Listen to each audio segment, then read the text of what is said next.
मेरे प्यारे देशवासियों, नमस्कार। अक्सर मन की बात में आपके प्रश्नों की बौछार रहती है। इस बार मैंने सोचा कि कुछ अलग किया जाए।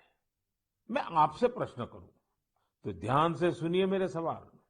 ओलंपिक में इंडिविजुअल गोल्ड जीतने वाला पहला भारतीय कौन था?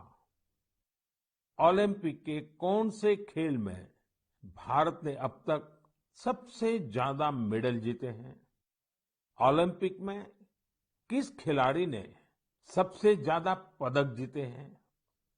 साथियों, आप मुझे जवाब भेजे न भेजे, पर माय गॉव में ओलंपिक्स पर जो क्विज है, उसमें प्रश्नों के उत्तर देंगे तो कई सारे इनाम जीतेंगे।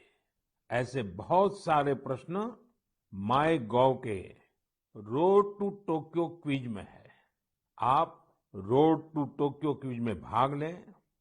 भारत ने पहले कैसा परफॉर्म किया है, हमारी टोक्यो ओलंपिक्स के लिए अब क्या तैयारी है, ये सब खुद जानें और दूसरों को भी बताएं।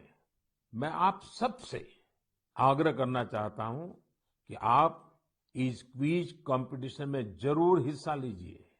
साथियों, जब बात टोक्यो ओलंपिक्स की हो रही हो, तो भला मिल्खा सिंह जी जैसे लेजेंडरी एथलीट को कौन भूल सकता है।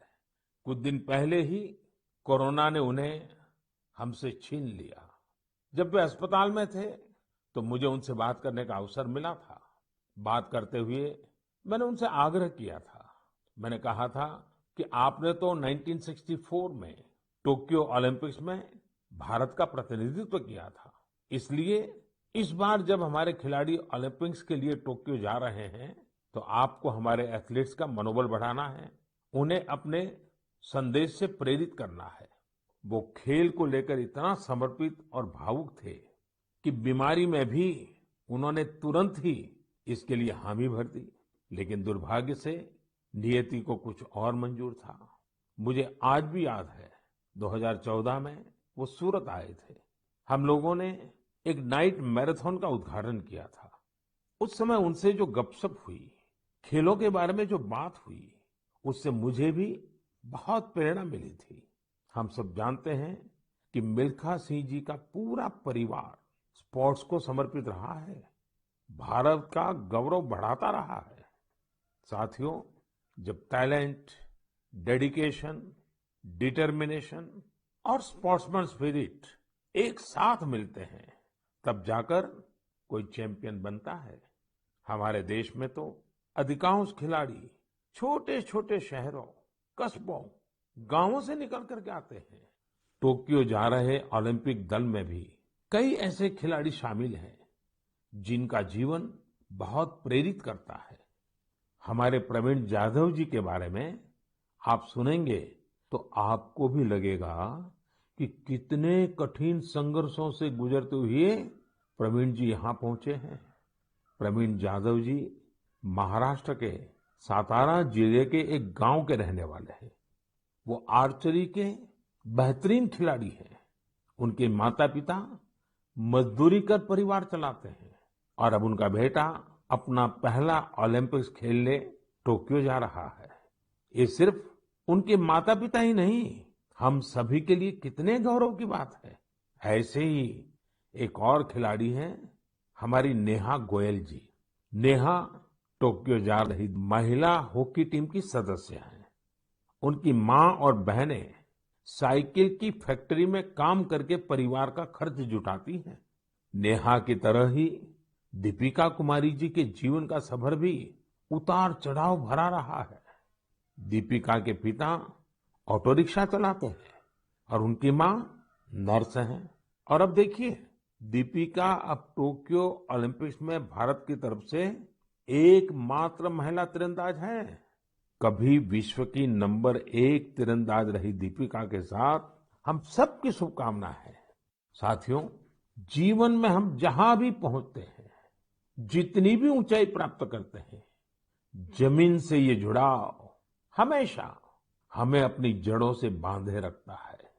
संघर्ष के दिनों के बाद मिली सफलता का आनंद भी कुछ और ही होता है। टोक्यो जा रहे हमारे खिलाड़ियों ने बचपन में साधनों, संसाधनों की हर कमी का सामना किया, लेकिन वो डटे रहे, जुटे रहे। उत्तर प्रदेश के मुजफ्फरनगर की प्रियंका गोस्वामी जी का जीवन भी बहुत सीख देता है। प्रियंका के पिता बस कंडक्टर है। बचपन में प्रियंका को वो बैग बहुत पसंद था जो मेडल पाने वाली खिलाड़ियों को मिलता है। इसी आकर्षण में उन्होंने पहली बार रेस वॉकिंग प्रतियोगिता में हिस्सा लिया था। अब आज वो इसकी बड़ी चैंपियन है। जैवलिन थ्रो में भाग लेने वाले शिवपाल सिंह जी बनारस के रहने वाले हैं। शिवपाल जी का तो पूरा परिवार ही इस खेल से जुड़ा हुआ है। इनके पिता, चाचा और भाई सभी भाला फेंकने में एक्सपर्ट हैं। परिवार की यही परंपरा उनके लिए टोक्यो ओलंपिक्स में काम आने वाली है। टोक्यो ओलंपिक के लिए जा रहे हैं चिराग शेट्टी और उनके पार्टनर सात्विक साईराज का हौसला भी प्रेरित करने वाला है। हाल ही में चिराग के नाना जी का कोरोना से निधन हो गया था। सात्विक भी खुद पिछले साल कोरोना पॉजिटिव हो गए थे, लेकिन इन मुश्किलों के बाद भी ये दोनों मेंस डबल शटल कंपटीशन में अपना सर्वश्रेष्ठ देने की तैयारी में जुटे हैं। एक और खिलाड़ी से मैं आपका परिचय कराना चाहूंगा। यह है हरियाणा के भिवानी के मनीष कौशिक जी। मनीष जी खेती किसानी वाले परिवार से आते हैं। बचपन में खेतों में काम करते करते मनीष को बॉक्सिंग का शौक हो गया था। आज ये शौक उन्हें टोक्यो ले जा रहा है। एक और खिलाड़ी हैं सीए भवानी देवी जी। नाम भवानी है और ये तलवारबाजी में एक्सपर्ट है। चेन्नई के रहने वाली भवानी पहली भारतीय फेंसर है जिन्होंने ओलंपिक में क्वालिफाई किया है। मैं कहीं पढ़ रहा था कि भवानी जी की ट्रेनिंग जारी रहे, इसके लिए उनकी मां ने अपने गहने तक गिरवी रख दिए थे।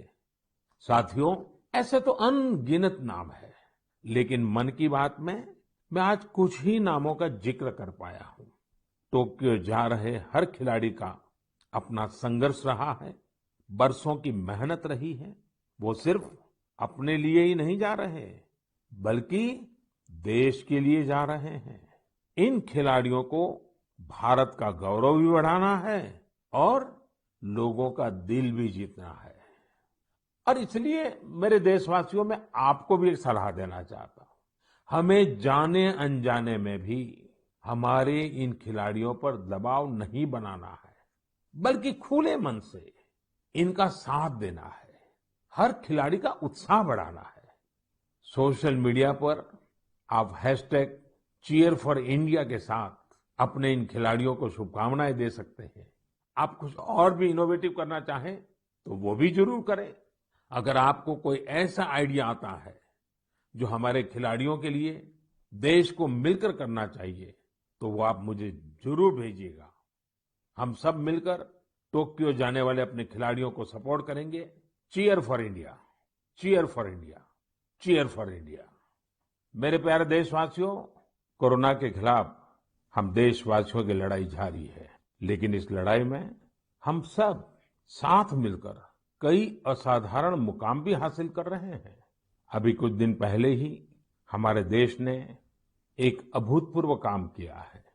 21 जून को वैक्सीन अभियान के अगले चरण की शुरुआत हुई और उसी दिन देश ने 86 लाख से ज्यादा लोगों को मुफ्त वैक्सीन लगाने का रिकॉर्ड भी बना दिया। और वो भी एक दिन में।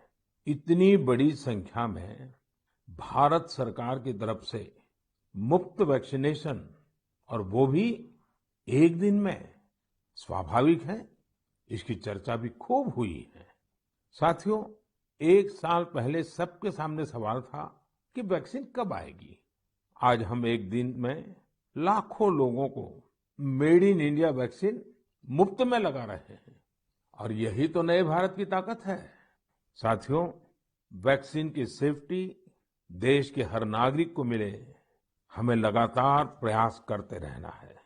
कई जगहों पर वैक्सीन हेजिटेंसी को खत्म करने के लिए कई संगठन, सिविल सोसाइटी के लोग आगे आए हैं और सब मिलकर के बहुत अच्छा काम कर रहे हैं। चलिए हम भी आज एक गांव में चलते हैं और उन्हीं लोगों से बात करते हैं वैक्सीन के बारे में। मध्य प्रदेश के बैतूल जिले के डुलारिया गांव चलते हैं। हेलो। नमस्कार। नमस्ते जी। मेरा नाम राजेश हिरावे, ग्राम पंचायत डुलारिया, भीमपुर ब्लॉक। राजेश जी, मैंने फोन इसलिए किया कि मैं जानना चाहता था कि अभी आपके गांव में अब कोरोना की क्या स्थिति है। सर, यहाँ पे कोरोना की स्थिति तो अभी ऐसा कुछ नहीं है यहाँ। अभी लोग बीमार नहीं है। जी। गांव की जनसंख्या कितनी है, कितने लोग हैं गांव में? गांव में 462 पुरुष है और 332 महिलाएं है। अच्छा राजेश जी, आपने वैक्सीन ले ली क्या? नहीं सर, अभी नहीं लिया। अरे, क्यों नहीं लिया? सर जी, यहाँ पे कुछ लोगों ने कुछ व्हाट्सएप पे ऐसा भ्रम डाल दिया गया कि उससे लोग भ्रमित हो गए सर जी। तो क्या आपके मन में भी डर है? जी, सब पूरे गांव में ही ऐसा भ्रम फैला दिया था सर। अरे रे रे, ये क्या बात की आपने। देखिए राजेश जी, जी। मेरा आपको भी और मेरे सभी गांव के भाई बहनों को यही कहना है कि डर है तो निकाल दीजिए। जी। हमारे पूरे देश में 31 करोड़ से भी ज्यादा लोगों ने वैक्सीन का टीका लगवा लिया है। जी। आपको पता है ना, मैंने खुद ने भी दोनों डोज लगवा लिए हैं। जी सर। अरे मेरी माँ तो करीब करीब 100 साल की है, उन्होंने भी दोनों डोज लगवा लिए हैं। कभी कभी किसी को इससे बुखार वगैरह आता है, पर वो बहुत मामूली होता है, कुछ घंटों के लिए ही होता है। देखिए, वैक्सीन नहीं लेना बहुत खतरनाक हो सकता है। जी। इससे आप खुद को तो खतरे में डालते ही हैं, साथ ही में परिवार और गांव को भी खतरे में डाल सकते हैं। जी।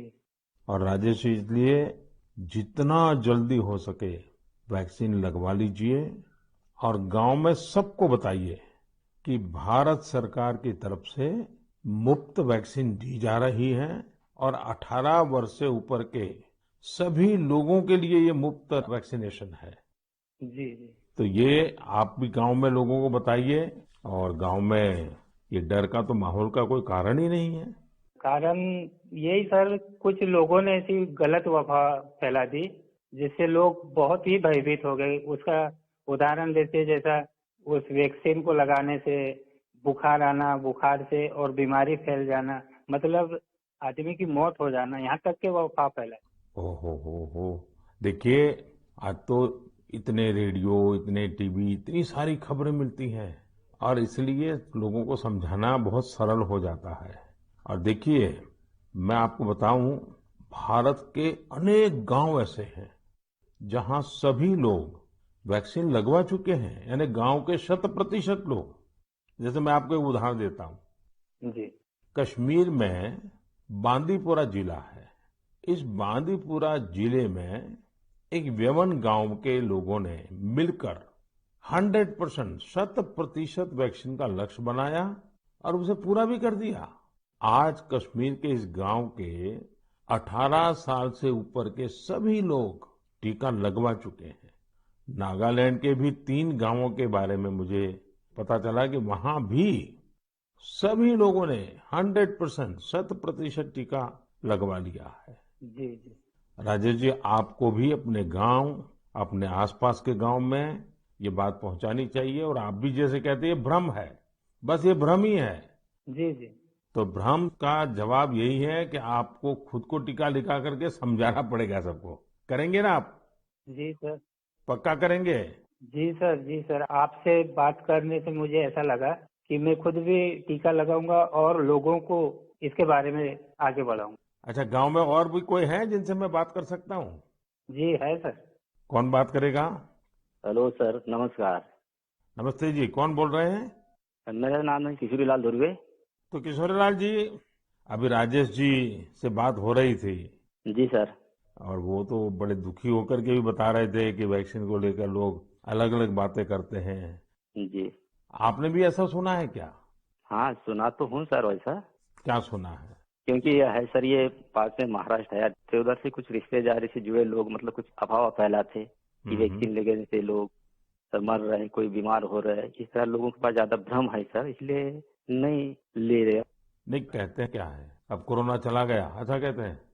जी। कोरोना से कुछ नहीं होता ऐसा कहते हैं? नहीं, कोरोना चला गया नहीं बोलते सर, कोरोना तो है बोलते, लेकिन वैक्सीन जो लेते हैं उससे मतलब बीमारी हो रहे और मर रहे, ये स्थिति बताते सर वो। अच्छा, वैक्सीन के कारण मर रहे हैं?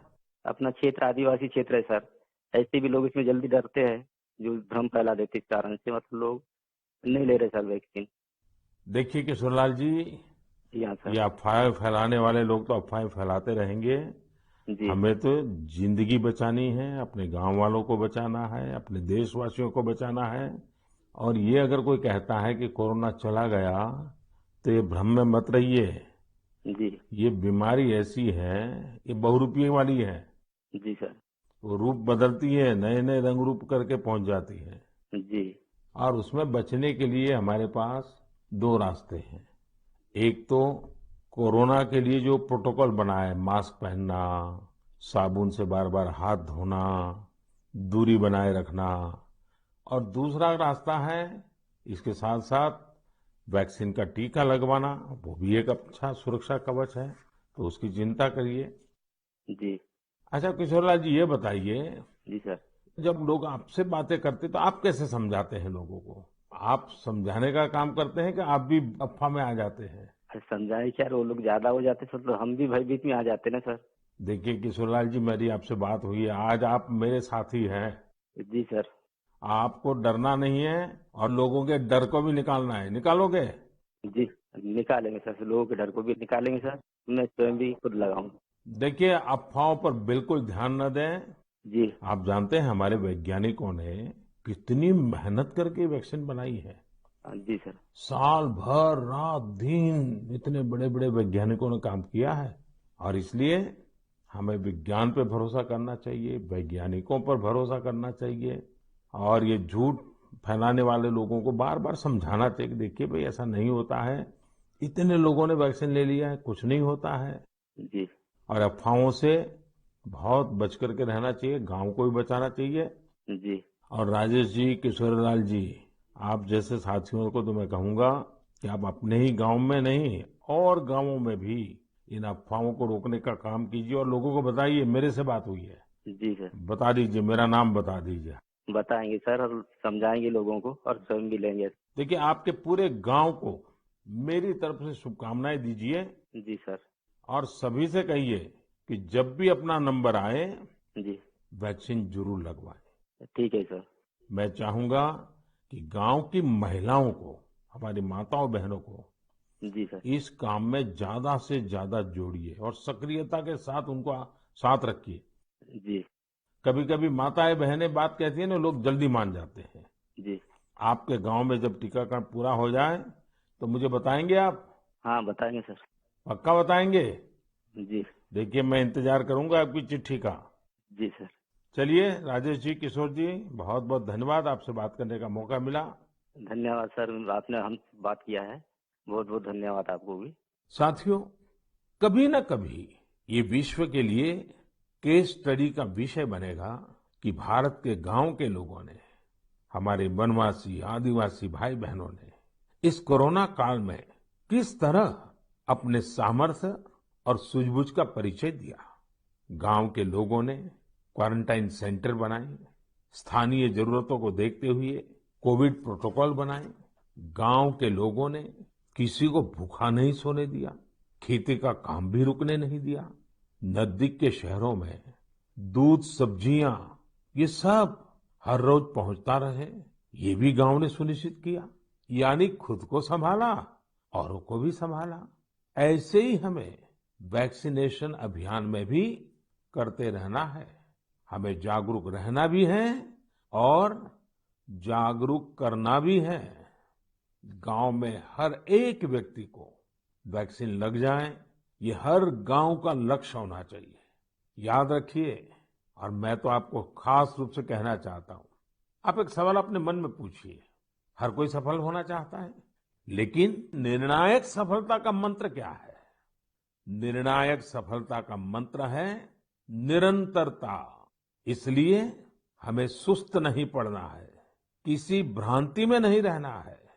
हमें सतत प्रयास करते रहना है, कोरोना पर जीत हासिल करनी है। मेरे प्यारे देशवासियों, हमारे देश में अब मानसून का सीजन भी आ गया है। बादल जब बरसते हैं तो केवल हमारे लिए नहीं बरसते, बल्कि बादल आने वाली पीढ़ियों के लिए भी बरसते हैं। बारिश का पानी जमीन में जाकर इकट्ठा भी होता है, जमीन के जल स्तर को भी सुधारता है, और इसलिए मैं जल संरक्षण को देश सेवा का ही एक रूप मानता हूँ। आपने भी देखा होगा, हम में से कई लोग इस पुण्य को अपनी जिम्मेदारी मानकर लगे रहे हैं। ऐसे ही एक शख्स हैं उत्तराखंड के पौड़ी गढ़वाल के सच्चिदानंद भारती जी। भारती जी एक शिक्षक हैं और उन्होंने अपने कार्यों से भी लोगों को बहुत अच्छी शिक्षा दी है। आज उनकी मेहनत से ही पौड़ी गढ़वाल के उफरैंखाल क्षेत्र में पानी का बड़ा संकट समाप्त हो गया। जहां लोग पानी के लिए तरसते थे, वहां आज साल भर जल की आपूर्ति हो रही है। साथियों, पहाड़ों में जल संरक्षण का एक पारंपरिक तरीका रहा है, जिसे चाल खाल भी कहा जाता है, यानी पानी जमा करने के लिए बड़ा सा गड्ढा खोदना। इस परंपरा में भारती जी ने कुछ नए तौर तरीकों को जोड़ दिया। उन्होंने लगातार छोटे बड़े तालाब बनवाए। इससे न सिर्फ उफरैंखाल की पहाड़ी हरी भरी हुई, बल्कि लोगों की पेयजल की दिक्कत भी दूर हो गई। आप ये जानकर हैरान रह जाएंगे कि भारती जी ऐसी 30,000 से अधिक जल तलैया बनवा चुके हैं। 30,000। उनका ये भगीरथ कार्य आज भी जारी है और अनेक लोगों को प्रेरणा दे रहे हैं।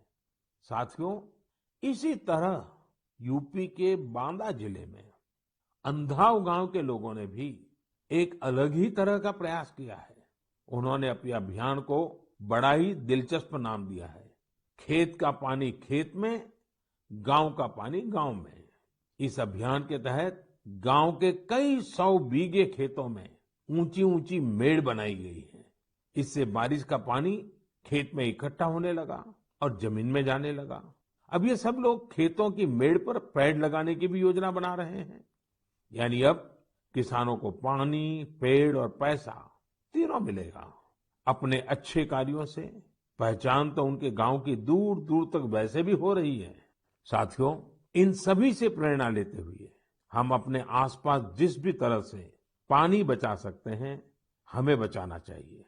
मानसून के इस महत्वपूर्ण समय को हमें गंवाना नहीं है। मेरे प्यारे देशवासियों, हमारे शास्त्रों में कहा गया है, नास्ति मूलम अनौषधम, अर्थात पृथ्वी पर ऐसी कोई वनस्पति नहीं है जिसमें कोई न कोई औषधीय गुण न हो।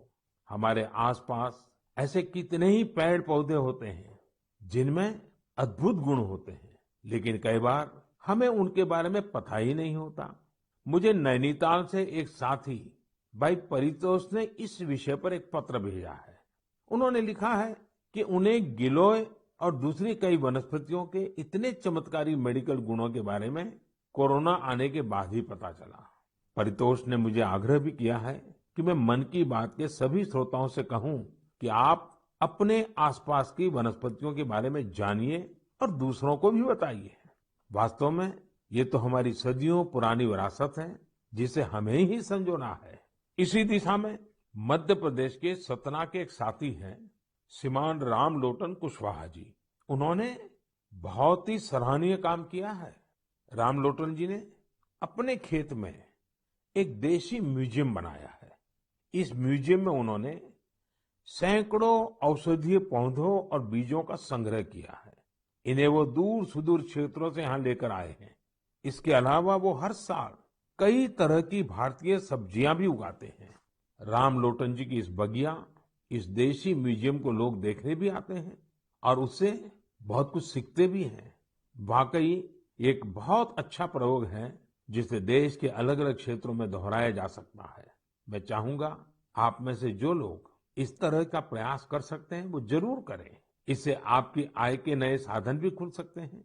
एक लाभ ये भी होगा कि स्थानीय वनस्पतियों के माध्यम से आपके क्षेत्र की पहचान भी बढ़ेगी। मेरे प्यारे देशवासियों, अब से कुछ दिनों बाद 1 जुलाई को हम नेशनल डॉक्टर्स डे मनाएंगे। ये दिन देश के महान चिकित्सक और स्टेट्समैन डॉक्टर बीसी राय की जन्म जयंती को समर्पित है। कोरोना काल में डॉक्टर्स के योगदान के हम सब आभारी हैं। हमारे डॉक्टर्स ने अपनी जान की परवाह न करते हुए हमारी सेवा की है। इसलिए इस बार नेशनल डॉक्टर्स डे और भी खास हो जाता है। साथियों, मेडिसिन की दुनिया के सबसे सम्मानित लोगों में से एक हिपोक्रेट्स ने कहा था, "Wherever the art of medicine is loved, there is also a love of humanity." यानी जहां आर्ट ऑफ मेडिसिन के लिए प्रेम होता है, वहां मानवता के लिए भी प्रेम होता है। डॉक्टर्स इसी प्रेम की शक्ति से ही हमारी सेवा कर पाते हैं। इसलिए हमारा ये दायित्व है कि हम उतने ही प्रेम से उनका धन्यवाद करें, उनका हौसला बढ़ाएं। वैसे हमारे देश में कई लोग ऐसे भी हैं जो डॉक्टर्स की मदद के लिए आगे बढ़कर काम करते हैं। श्रीनगर से एक ऐसे ही प्रयास के बारे में मुझे पता चला।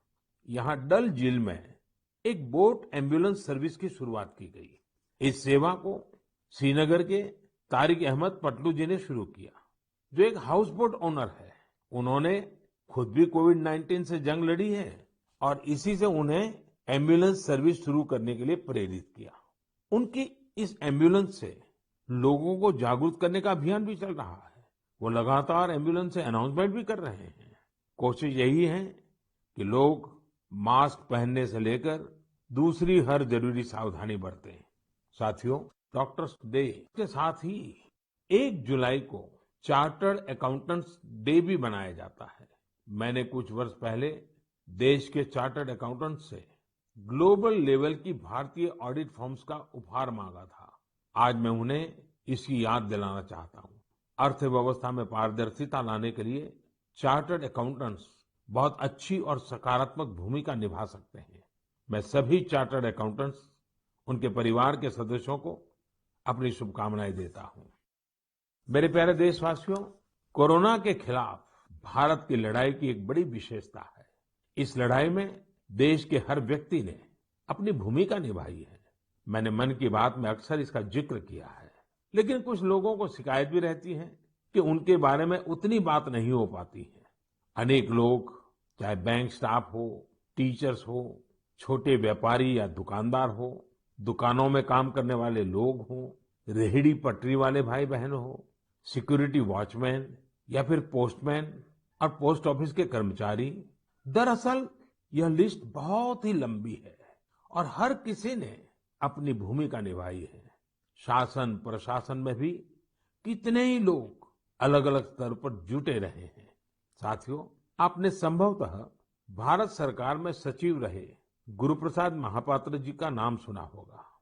मैं आज मन की बात में उनका जिक्र भी करना चाहता हूँ। गुरुप्रसाद जी को कोरोना हो गया था। वो अस्पताल में भर्ती थे और अपना कर्तव्य भी निभा रहे थे।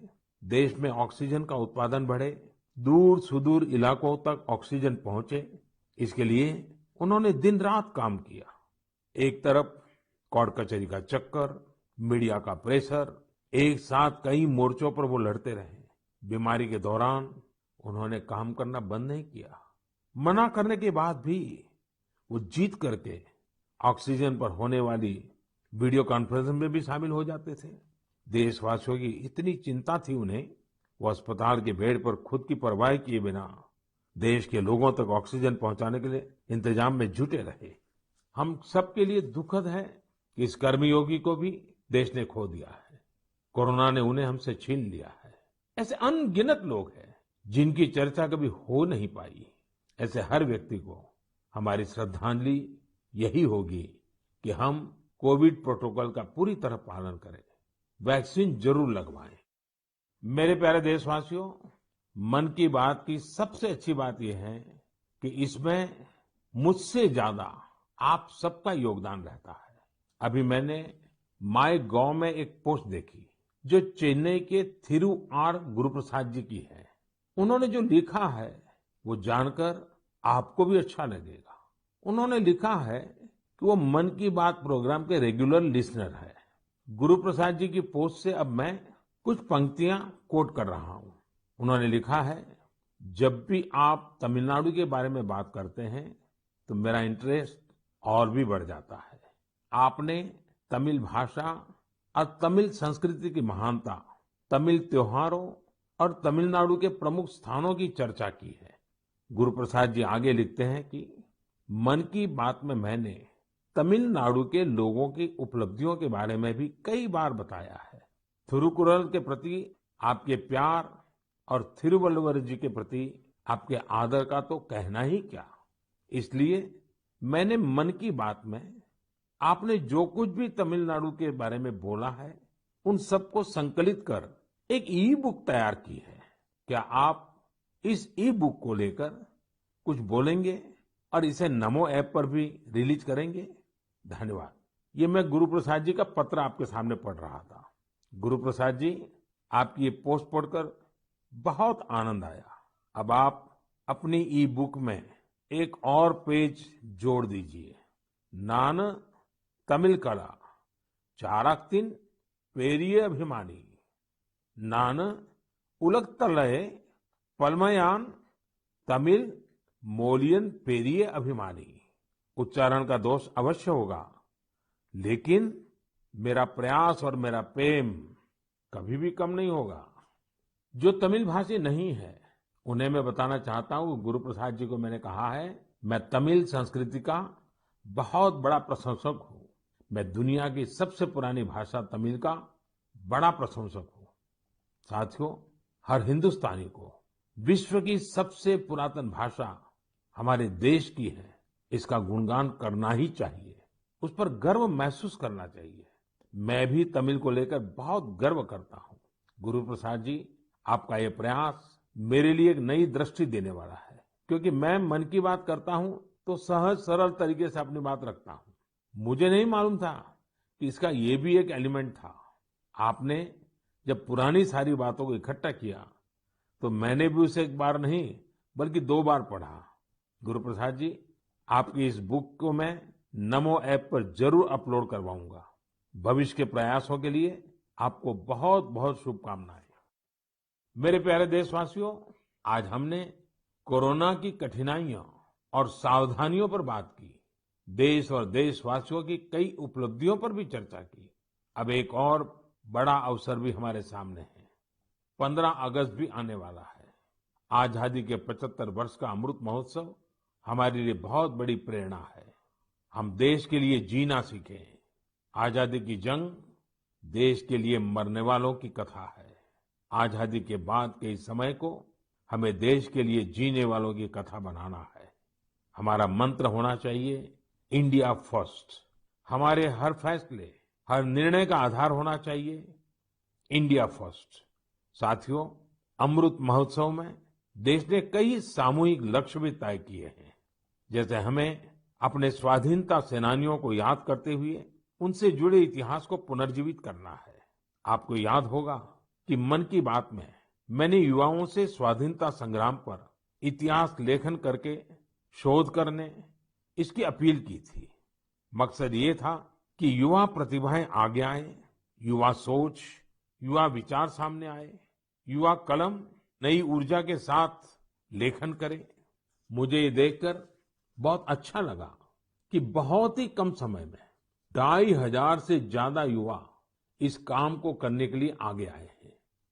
साथियों, दिलचस्प बात यह है, 19वीं 20वीं शताब्दी के जंग की बात तो आमतौर पर होती रहती है, लेकिन खुशी इस बात की है कि 21वीं सदी में जो युवा पैदा हुए हैं, 21वीं सदी में जिनका जन्म हुआ है, ऐसे मेरे नौजवान साथियों ने 19वीं और 20वीं शताब्दी की आजादी की जंग को लोगों के सामने रखने का मोर्चा संभाला है। इन सभी लोगों ने माईगॉव पर इसका पूरा ब्यौरा भेजा है। ये लोग हिंदी, इंग्लिश, तमिल, कन्नड़ा, बांग्ला, तेलुगु, मराठी, मलयालम, गुजराती ऐसी देश की अलग अलग भाषाओं में स्वाधीनता संग्राम पर लिखेंगे। कोई स्वाधीनता संग्राम से जुड़े रहे अपने आसपास के स्थानों की जानकारी जुटा रहा है, तो कोई आदिवासी स्वाधीनता सेनानियों पर किताब लिख रहा है। एक अच्छी शुरुआत है। मेरा आप सभी से अनुरोध है कि अमृत महोत्सव से जैसे भी जुड़ सकते हैं, जरूर जुड़े। ये हमारा सौभाग्य है कि हम आजादी के 75 वर्ष के पर्व का साक्षी बन रहे हैं। इसलिए अगली बार जब हम मन की बात में मिलेंगे तो अमृत महोत्सव की और तैयारियों पर भी बात करेंगे।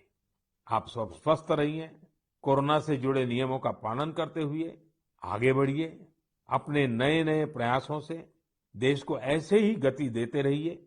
इन्हीं शुभकामनाओं के साथ बहुत बहुत धन्यवाद।